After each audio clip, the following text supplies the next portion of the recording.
Welcome to the Fishing Hole on 101.9 and 1490 Iron Country. I'm Hurricane Jerry, and today's show is brought to you by Harbor Recreation, Southern Wisconsin's boating headquarters on Lake Koshkonong. You can check them out online at harborrec.com. Now, let's turn things over to my co-host of the show, local fishing guide Adam Walton, the Pike Pole Fishing Guide Service. I'm pretty excited today. He's a legend. To me, he's a legend. I'm a walleye guy. You're a walleye guy. Looking forward to today's show and our guest today. Yeah, we got one of the bigger names we've had on the show here, and it's a privilege to introduce Walleye Pro Ted Takasaki. Good morning, Ted. How you doing? Oh, good morning there, guys. It's great to be on. A little bit of a change in weather from earlier this week. Yeah, right. And, no kidding. We go from sunny skies to 70 degrees, and I don't know where you were fishing. I think the Missouri River, but we were fishing here the Rock River locally, and we had 60s and 70s, and now we're talking snow for the weekend. Yeah. No doubt about that. You got to love the Wisconsin swing. Yeah. No doubt about that. I was fishing in my shorts just Tuesday at Francis Case Reservoir. It was a beautiful day, no wind, 65, 70 degrees, and just hauling walleyes in left and right. It was crazy. That's a beautiful thing. Hey, Ted, for our listeners, if you don't mind, maybe just give a little bit of background on yourself and your career. And then I know we're going to talk a little bit about some trolling tactics you wanted to touch on. You betcha, Adam. I guess, I started my fishing career in 1989. And, in 1998, I was a professional walleye trail champion. Was inducted into the International Freshwater Fishing Hall of Fame. And then in 2002, I set the all-time PWT, it's a pro-co tournament format, but set the all-time one-day 5-limit walleye record of 53.2 pounds. Man. So it's been awesome. A great ride. I've had a great time. Been very fortunate. Have a lot of great sponsors. Well, that's something to be very proud of. And I think a lot of guys look up to you. I know a lot of walleye guys, myself included, look up to you. So thanks for being a mentor for all of us out here. Yeah, you got that right. Well, you're one of my mentors. So, well, I think the biggest thing is, just giving back to the sport that's given me so much, and certainly try to encourage every walleye angler that they can do it. I mean, I was a traveling salesman for Hewlett Packard for 18 years, and president of Lindy Fishing Tackle for 10 years. So, anybody can do it. Absolutely. So let's talk about some trolling tactics. I know we discussed briefly before we went on the air some ideas that you had. So you want to expand onto that a little bit? You betcha. I run a Lund Pro V GL. It's a fiberglass Lund boat, and I've got a kicker motor and Minn Kota Altera trolling motor, and I with Wisconsin being such a liberal state as far as the number of rods you can fish with in certain lakes, at least. Yep. I know on Winnebago it's 3 rods per person. So, trolling is a very important concept in Wisconsin. And I like to troll in a concept that I call 4-wheel drive trolling. I mean, most people troll with their kicker, which means they're pushing the boat. And when you have a crosswind, the nose of the boat wants to move over to the right or to the left. And then when you try to correct your boat, just by pushing from the rear, it's kind of like a 2-wheel drive vehicle in the snow. It starts sliding, and you can't really stay on a brake line or stay on a line that you want to be on. And, it just doesn't work very well. So what I like to do is I like to put my Altera down. It's just a one-button push. I can deploy the Altera. It's a trolling motor in the front. It's a 72-inch shaft, so it stays in the water all the time. And I pull and I push. So I pull with my bow mount trolling motor. I push with my kicker. And, I mean, I am able to stay on a 10-foot break probably better than anybody ever could with just a kicker motor. So it's a great trolling concept, and allows you to really stay exactly on the depth that you want to stay on. Well, I know, and that's a great point. I know, I fished a few of the AIM Series tournaments and some of the other walleye tournaments that aren't around anymore. And I've always noticed most guys, troll with the wind. For the simple fact, when you troll against the wind, it's pretty difficult to try to maintain any boat control. I know. See, that's exactly that's exactly my point. Is that I control against the wind, sideways to the wind, with the wind. It really doesn't matter because I'm pushing and pulling at the same time. Sure. And I have the ultimate boat control when I'm doing that. I can go slow, I control fast. It really doesn't matter. I'm so versatile and flexible when I've got both the bow mount trolling motor and the rear kicker engaged. And I'm able to remotely control my bow mount. So I basically just steer from anywhere in the boat with my remote control. Right. And I think something, too, that was important that you said that might have been missed by some of the listeners was that 72-inch shaft. I think that's an important thing to recap because, you had the shorter shaft. You can have that issue of your motor coming out of the waves and you're losing that control. So really important to make sure if you're purchasing one of these to get the right one, correct?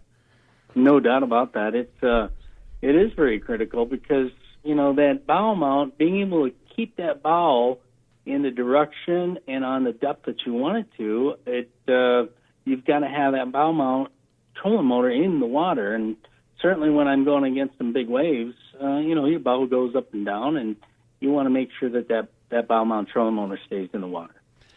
You're listening to The Fishing Hole here in Iron Country, 1019 and 1490. Of course, today's show is brought to you by It's a Keeper Bait and Tackle in Janesville, the Rock County's #1 place for fishing supplies and gear. You'll find all the brands you love and trust. Also, they're Rock County's largest selection of live bait and your home for walleye fishing tackle. Plus, they are your St. Croix dealer, and they're located next to Monterey Dam on the Rock River on Washington Avenue in Janesville. As we're talking about trolling this morning, we've got Ted Takasaki with us. And Ted, what do you actually use? What pound thrust? I know you're talking. You run a 21-foot Lund? Yes, it's a 21-foot-9 fiberglass trolling motor. Okay, so now it's important. Your tactic that you're talking about. What pound thrust trolling motor are you usually using? Well, you want to get the beefiest trolling motor that you can find, and there's obviously a lot of different trolling motors, but mine is a 112. It's 112 pounds of thrust. It's again very very responsive. It's a 36 volt system, so I can pretty much at 50% power I control almost all day. Basically, when I'm using it in conjunction with my kicker motor. So now, do you have your, if you're running Altera, are you running Humminbird sonar too? Yes, I am. I've got the Humminbird Helix. Now with the Gen 2 Helixes, what's really neat about that, if you're fishing a lake all the time, it might make sense for you to auto-chart that lake. What I mean by auto-charting is that you can go along and create your own map of the lake. And in addition to the Lake Master maps that are available, you can actually, with the Gen 2 auto chart, you can actually highlight the weeds in green and the hard bottom areas in a darker color. So that's what really makes this new Gen 2 Helix series from Humminbird spectacular. They are. I just got my own Humminbird stuff. I got a new boat, and the Humminbird stuff just came in the mail the other day. So it's like a little mini Christmas for me right now.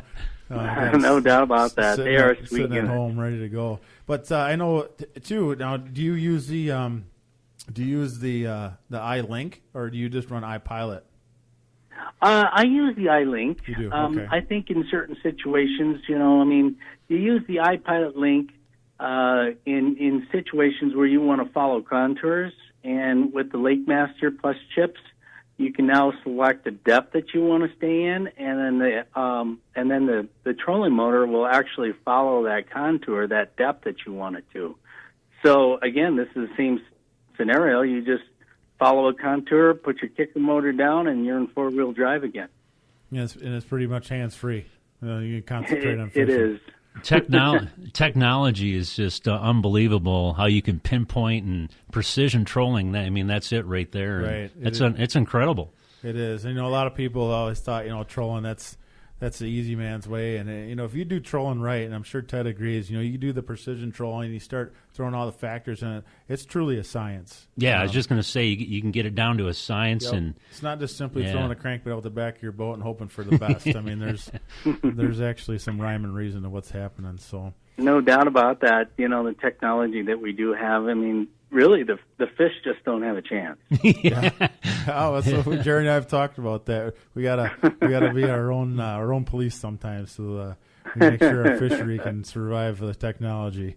Yeah, and then you got to then once you get that figured out, and then you got to dial into color and all that. And there's so many scenarios. And I got to ask you a question here, Ted.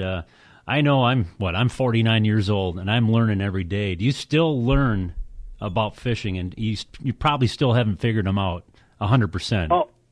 Oh, without a doubt. I mean, as soon as you stop learning, you might as well stop fishing. Right, exactly. There's so many different new techniques and tactics and different things to learn. I mean, I really have worked hard over the last 25 years of competitive fishing to be versatile, and versatile means if you're in a river and you have to jig, you have to jig. If you're in the Great Lakes and you have to troll, then you better learn how to troll. And so there's so many different techniques now. Even on like Green Bay, close to where you guys are at, we used to troll that lake all the time. But now, the fish are really relating to structure and humps. So now you're casting to these fish. So it's just a new twist every single day and every year. And if I'm going to be competitive, I have to keep learning and keep practicing new techniques, just like I did when I first started.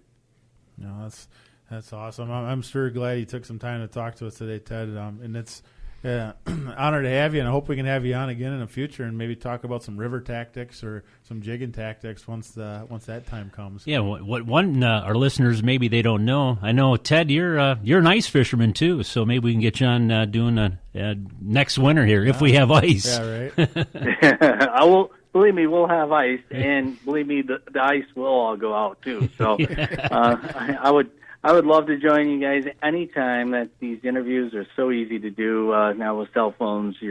Everybody's so mobile and everything. So it'd be great to join you again. So if people want to follow you, they can follow you on Facebook. You got a website or any you want to plug any your social media outlets that you're on?